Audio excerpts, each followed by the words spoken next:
So every single day, there are new AI search rank trackers popping up. And so many of them are making some pretty wild claims. And I just want to put some kind of misconceptions to rest here. And this is very important when you're trying to decide what rank tracker you want to use. Now, one thing I will say is that you should be tracking your brand's performance inside of ChatGPT and the large language models, and also Google's new AI products like AI Mode and AI Overview. So you should be tracking. The problem is just some of the claims that are being made that just simply are not true. So let's dive right into it. First, there's tons of money being plowed into this industry right now. And basically this industry, we can kind of segment it out as AI tracking as far as tracking your brand mentions inside of generated responses inside of AI platforms, and then also tracking citations. So the actual links that appear when the AI goes and retrieves information and then cites that source. Okay.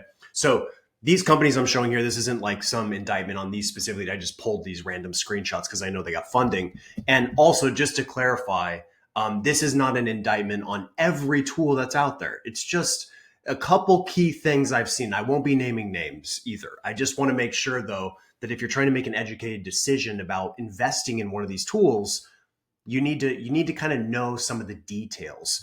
And so as of right now, the average cost for an AI tracking tool is about $337 per month. We studied over 30 of these tools. The average is about $337 per month, which is pretty significant. It's not a small investment. So you should be aware of some of these details. So let's get into it. So this is the first claim that I've seen pop up on a few different websites. Okay. And this one is one of the worst. Okay. Which is, explore keyword and topic volume across AI platforms. Okay. So just to be very clear, there is no possible way that anyone, any company, any person has access to any type of real search demand on ChatGPT or on any large language model. They do not share this information with anyone. This isn't like Google where you can go to Google Search Console and you can freely see the searches that are being conducted in Google. That does not exist for any of these platforms. So any tool that's claiming that they have real demand data, it's just not true. It's literally impossible to have that data. It does not exist. And in fact, ChatGPT has intentionally not given that data because of the fear that it's going to be abused. So, and maybe that'll change in the future, and hopefully it does. I hope that these LLMs give access to more data so that marketers can actually, start to use these platforms better.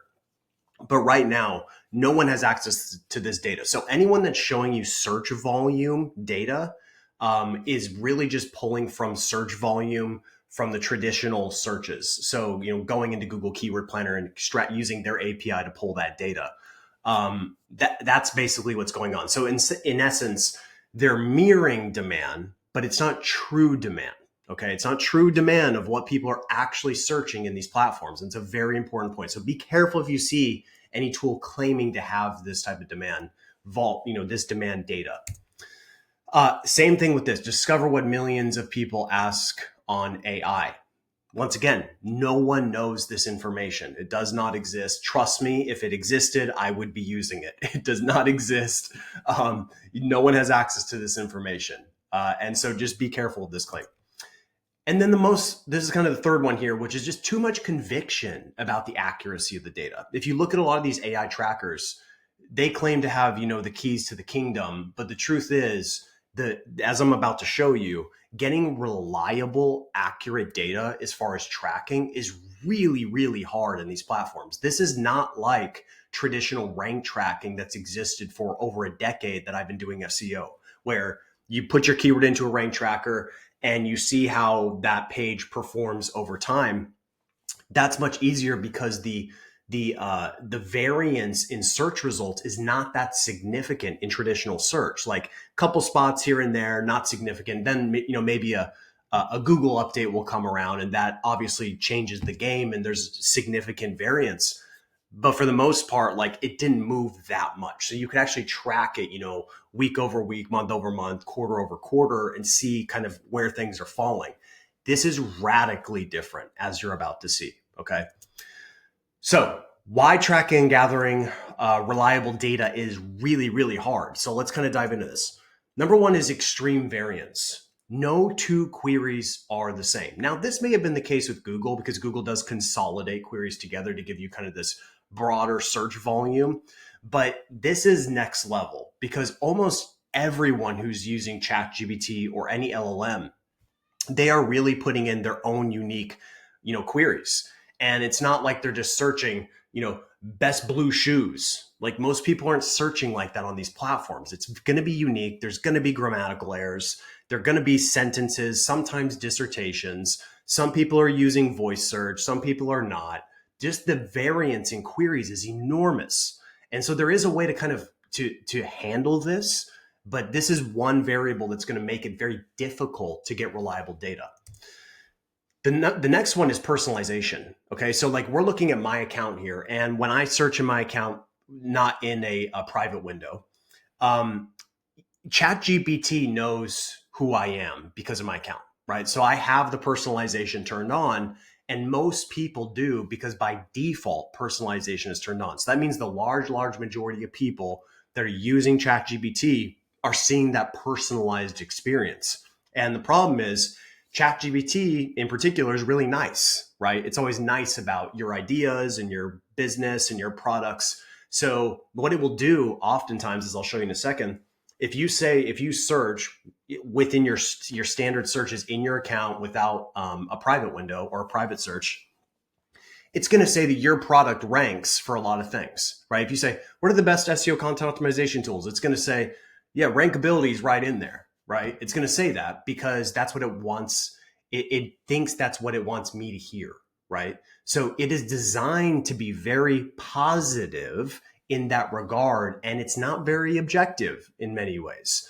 And so the point is like that already muddies the waters massively with the personalization. What you see when you run a query through an API or you run a query through an incognito search is radically different than what a user's actually going to experience in the platform. And so until we actually get real data about this, we're all just kind of guessing. And so personalization really is a dramatic one. That's why I put it very early here, because it is truly the one that makes tracking so incredibly difficult, because every person's experience, and this is actually, if you watch what Sam Altman, the founder of OpenAI, has talked about, he wants it to be like your personal assistant that's highly personalized to you specifically, right? That is going to cause some challenges with tracking. Model variants, okay? Just in ChatGPT alone, we see how many different models you can pick from. 1, 2, 3, 4, 5, 6, 7 different models. Now, I don't think this is going to be the case forever. I think there's going to be some consolidation of models and maybe have like one universal model that does kind of everything, reasoning and, all, multi use case type of model. But in general, right now, the models are very different.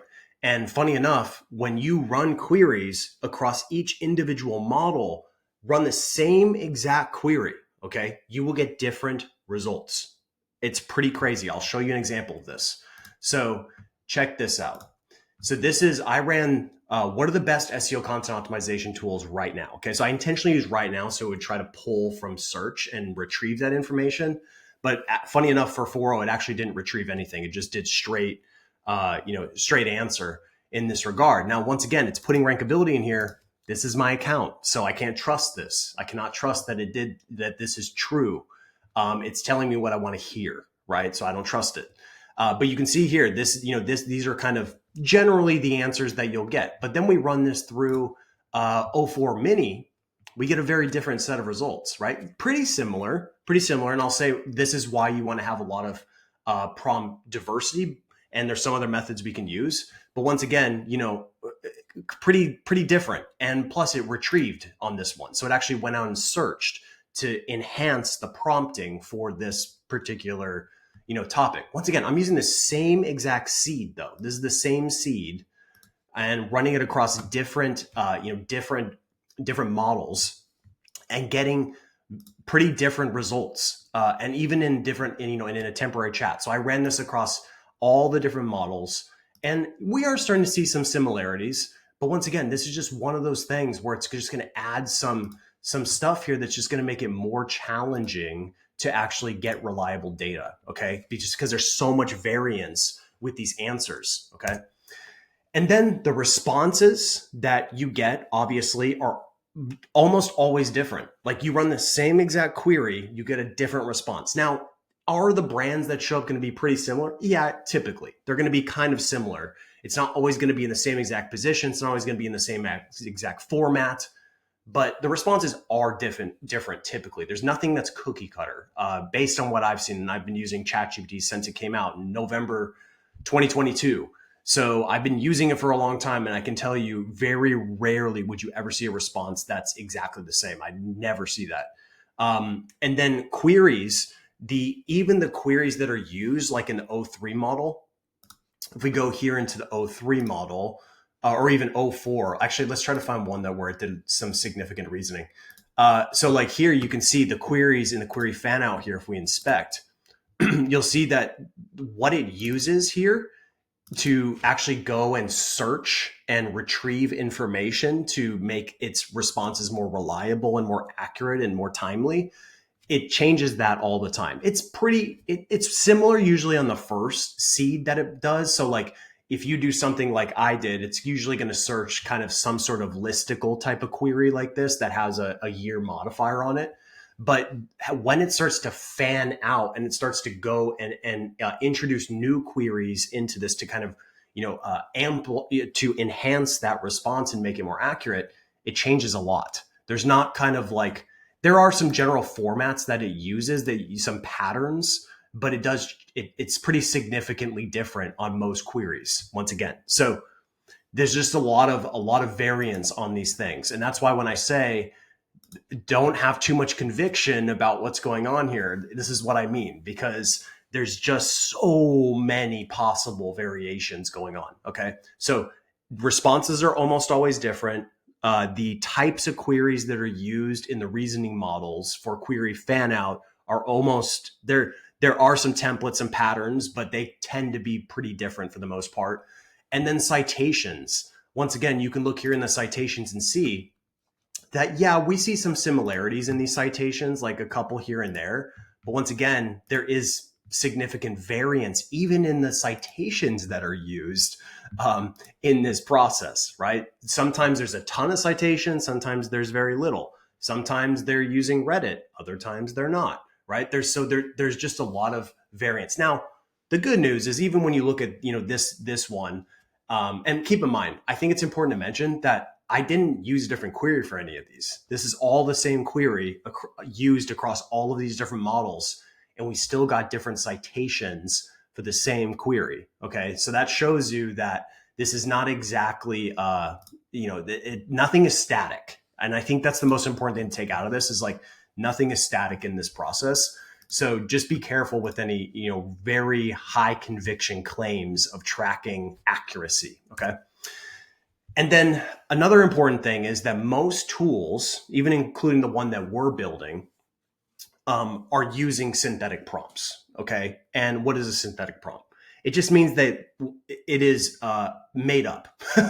let's just be honest here. Like if it's synthetic, it's just a made up prompt. And so you can make them pretty, what would be a logical type of prompt that a user might use, but there's still no quantifiable data to prove any of this. Okay. So every AI tracking tool, AI search tracking tool is guessing right now. Every single one, because no one has quantifiable data. Yes, you can look to Google and get data from there, but there's not like, you search this one phrase here, which is, I need an SEO tool to check my website's ranking for specific keywords. What do you recommend? That whole query, we don't know how many times people search that. No one knows. Like literally no one knows how many times that is searched on ChatGPT or Perplexity or Gemini. No one knows. Okay. And so it still is important to track, but just want to be very transparent here that these are synthetic prompts. And you can go, like right now, this example here is from Claude. Go into Claude, you can have it generate synthetic prompts for you, and you can start to run these queries manually to see where your brand is popping up. You can do that, right? So it is possible. And then finally, this is a very important one. A lot of these tools claim that they can extract citations from AI generated responses. It is possible via API in ChatGPT.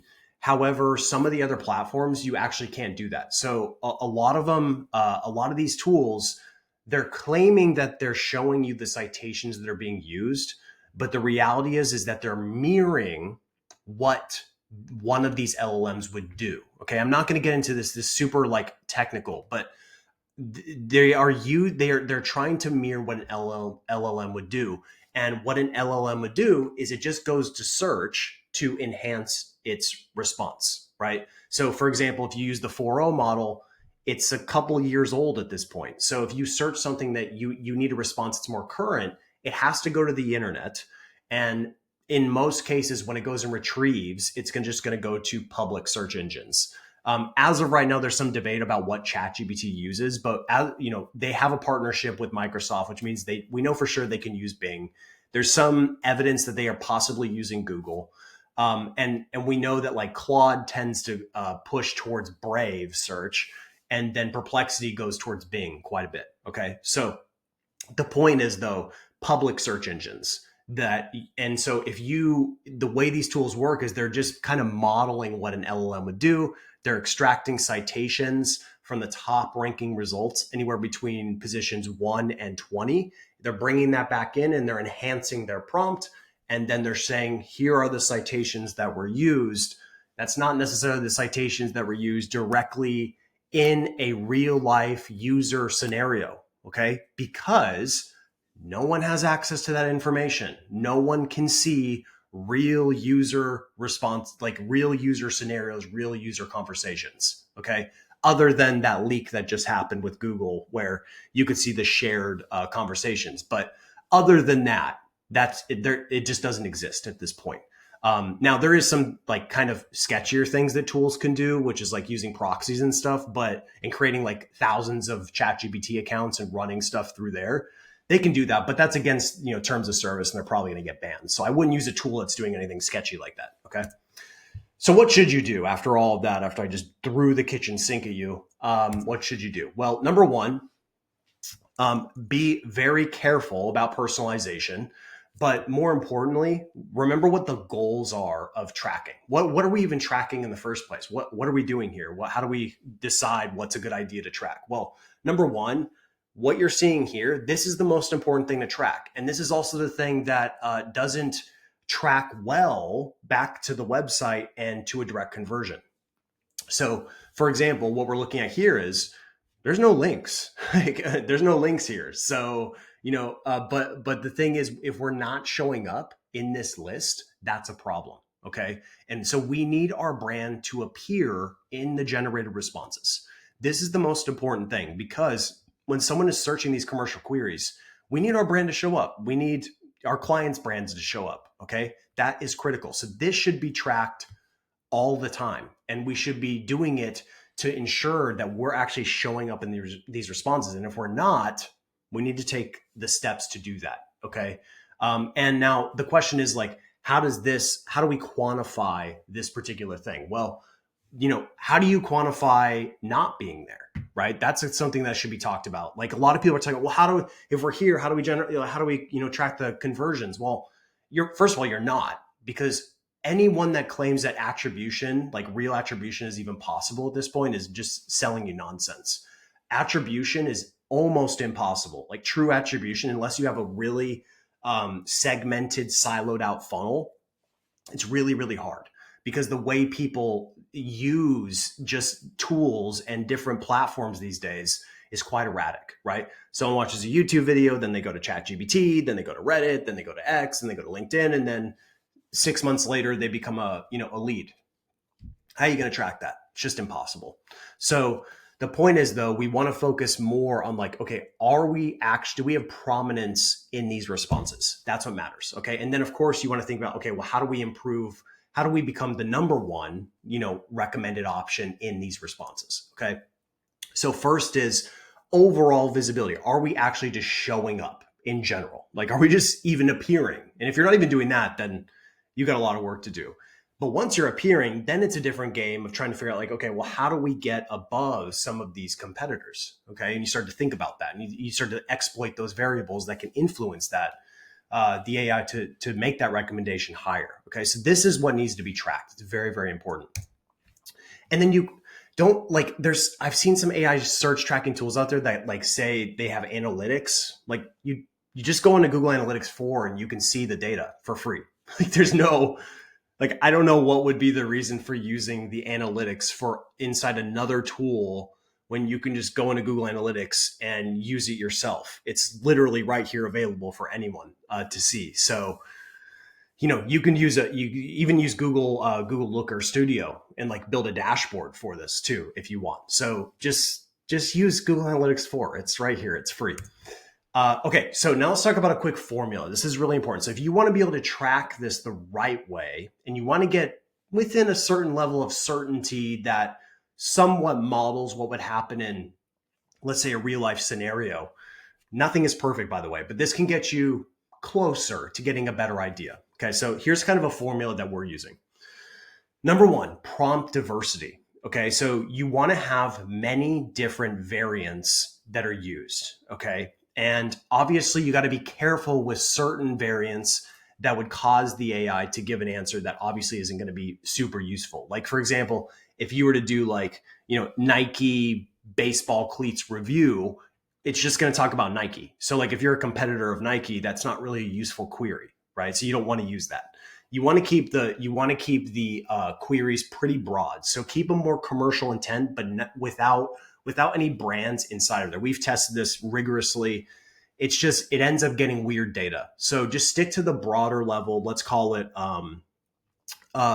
they are not brand aware. Let's just use it. Let's just use that phrase. Okay. They're not brand aware, but they have commercial intent. Okay. That's what I focus on. So it'd be best SEO tools would be the seed, and you would build out, these synthetic prompts based on that seed. Now, I recommend having at least 25 variants, at least, probably even more, okay? Because you want to kind of blanket every possibility to get a broad idea of your overall visibility across all these prompts, okay? And I'm talking on one platform. So if you were just do ChatGPT, you would run 25 unique queries across ChatGPT that are related to that seed keyword that you used, which then you turned into a natural language synthetic prompt.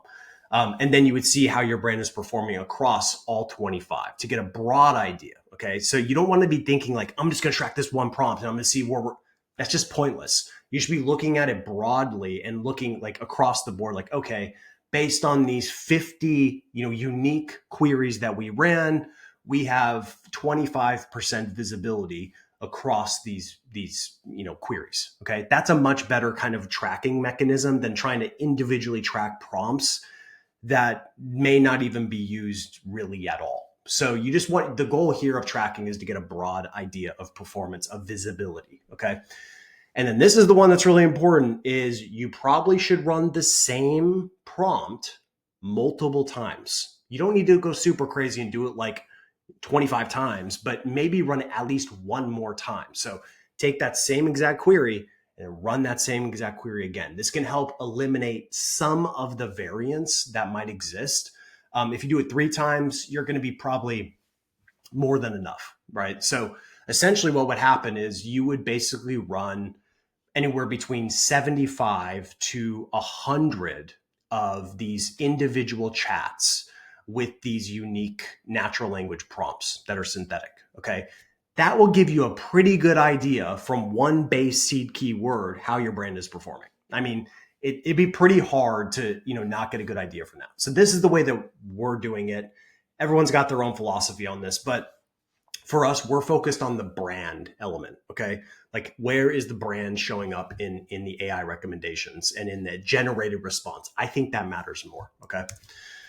And then you can also, if you're trying to figure out like, okay, what are the types of queries that people might use? There is possibly some data starting to pop in that we could maybe use. Okay.